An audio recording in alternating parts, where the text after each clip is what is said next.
Il ne se passe pas une semaine sans découvrir dans mon fil LinkedIn un post annonçant la mort de PowerPoint. Et c'est pas nouveau, hein. Dès qu'il y a eu de nouveaux outils type Canva ou Prezi, on annonçait la fin du célèbre logiciel. Et il faut avouer que tout ça s'est accéléré depuis la promesse des nouveaux outils IA qui annoncent l'automatisation complète de la création de nos présentations. Alors comment ça se fait que PowerPoint n'est pas déjà mort? Quand est-ce que PowerPoint va vraiment mourir? En fait, selon moi, la vraie question, c'est pourquoi a-t-on à ce point envie de tuer PowerPoint?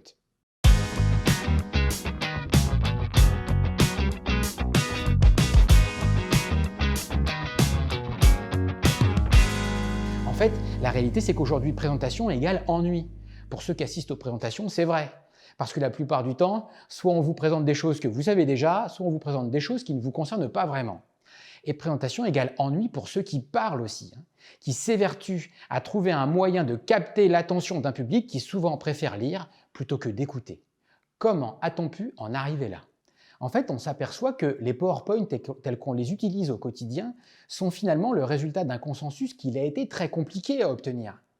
À chaque fois que vous allez devoir parler de votre projet dans un contexte un peu complexe ou sensible, vous allez devoir faire valider ce que vous allez dire pendant la présentation. Qu'est-ce que vous faites quand votre patron vous demande de vérifier ce que vous allez dire? Vous lui envoyez votre présentation.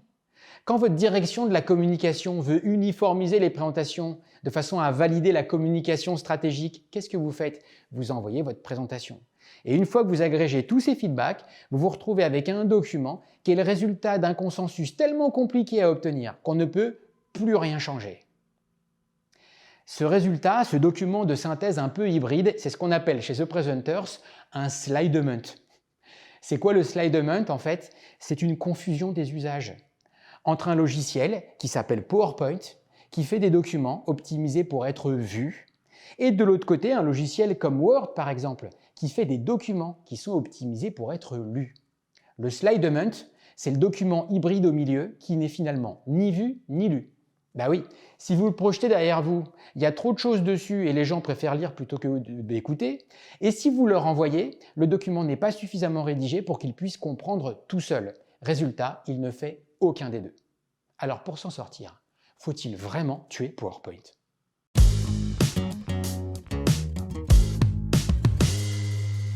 En réalité, il y a déjà une entreprise qui a tué PowerPoint.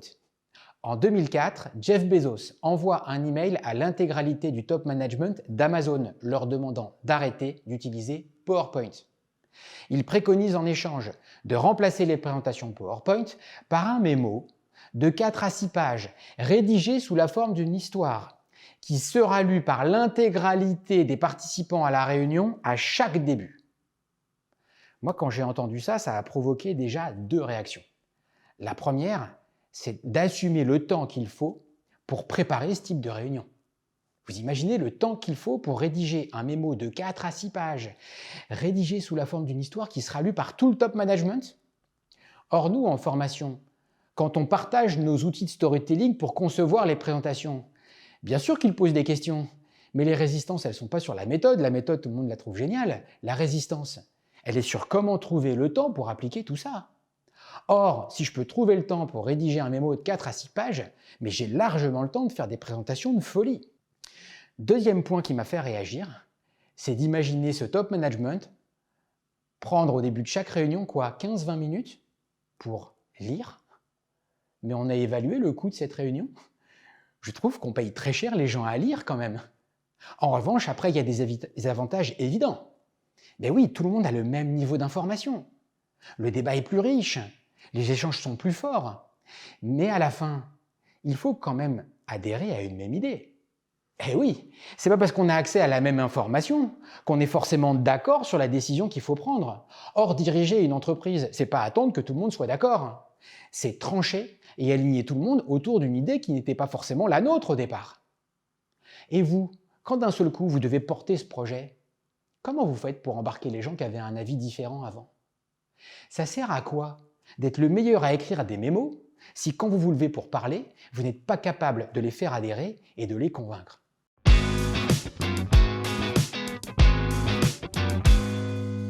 Alors, c'est quoi l'idéal?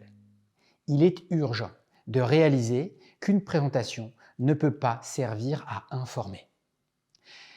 Quand les gens vous demandent quel temps il fait demain, c'est parce qu'ils veulent savoir comment ils vont s'habiller. Quand les gens vous demandent au fait c'est quoi le code de la porte, c'est qu'ils en ont marre d'être coincés en bas. Et quand les gens vous demandent au fait c'est quoi ton projet, c'est qu'ils veulent comprendre ce que votre projet va changer pour eux. On ne présente pas pour informer parce que dans tous les cas, votre auditoire ne s'intéresse pas à l'information que vous leur donnez. Il s'intéresse à ce que l'information que vous leur donnez va changer pour eux. Ça, c'est un principe fondamental qui est au cœur de la méthode de pleine confiance. Et ça veut dire un truc génial, c'est qu'à chaque fois que vous partagez une idée, une présentation, une proposition, une offre, il y a une histoire à raconter. L'histoire du changement que votre idée va générer pour ceux qui vous écoutent. Alors quand on vous demande une présentation, arrêtez de vous jeter sur PowerPoint. Construisez d'abord l'histoire que vous allez raconter. Si ce n'est pas votre projet qui compte, mais ce qu'il change. 1. Au fait, pourquoi il est urgent que les choses changent. 2. Qu'est-ce que votre projet va concrètement changer. Et enfin, 3. En conclusion, qu'est-ce qu'on aura gagné une fois qu'on aura changé. Une fois que vous construisez vos slides à partir d'une histoire, chaque slide peut venir marquer un moment clé de cette histoire.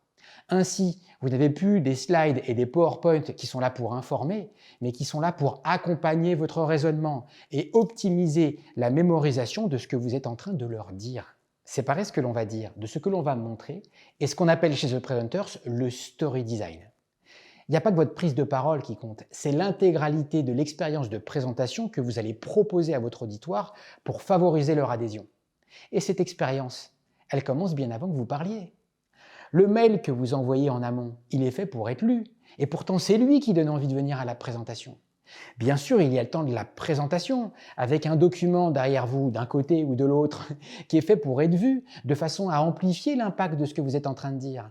Et enfin, quand la présentation est terminée, vous envoyez un document de synthèse qui est fait pour être lu, pour favoriser la montée en compétences et le passage à l'action.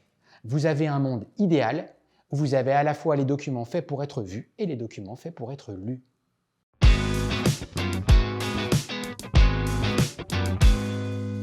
Alors concrètement, comment ça s'applique? J'ai rencontré en formation une équipe en RH qui était en charge d'un processus extrêmement sensible.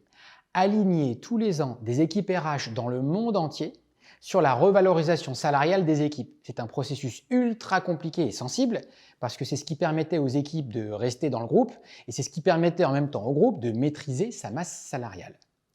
Cette équipe se mettait une pression de folie sur une présentation qui du coup était très longue, 1 à 2 heures. Pourquoi? Parce qu'il fallait informer sur l'intégralité du process afin d'aligner ses équipes au travers le monde. Le retour était clair. Construire cette présentation était pénible et surtout, les équipes qui présentaient se rendaient compte qu'elles n'arrivaient pas à avoir l'impact suffisant et qu'il n'y a qu'après coup qu'elles se rendaient compte qu'il y avait d'un côté ceux qui n'avaient pas compris ce qu'il fallait faire et de l'autre ceux qui n'avaient pas envie de le faire. Si on applique le principe du story design à cette situation, ce qui compte, c'est pas le process, c'est ce qu'il va changer pour les équipes RH qui doivent se synchroniser pour le mettre en œuvre à l'échelle du monde. Résultat, ce que ça change pour eux, c'est que ça complique leur travail. Donc oui, la première des choses à faire, c'est de créer un document très simple qui permet d'expliquer l'intégralité du process qu'il va falloir mettre en œuvre.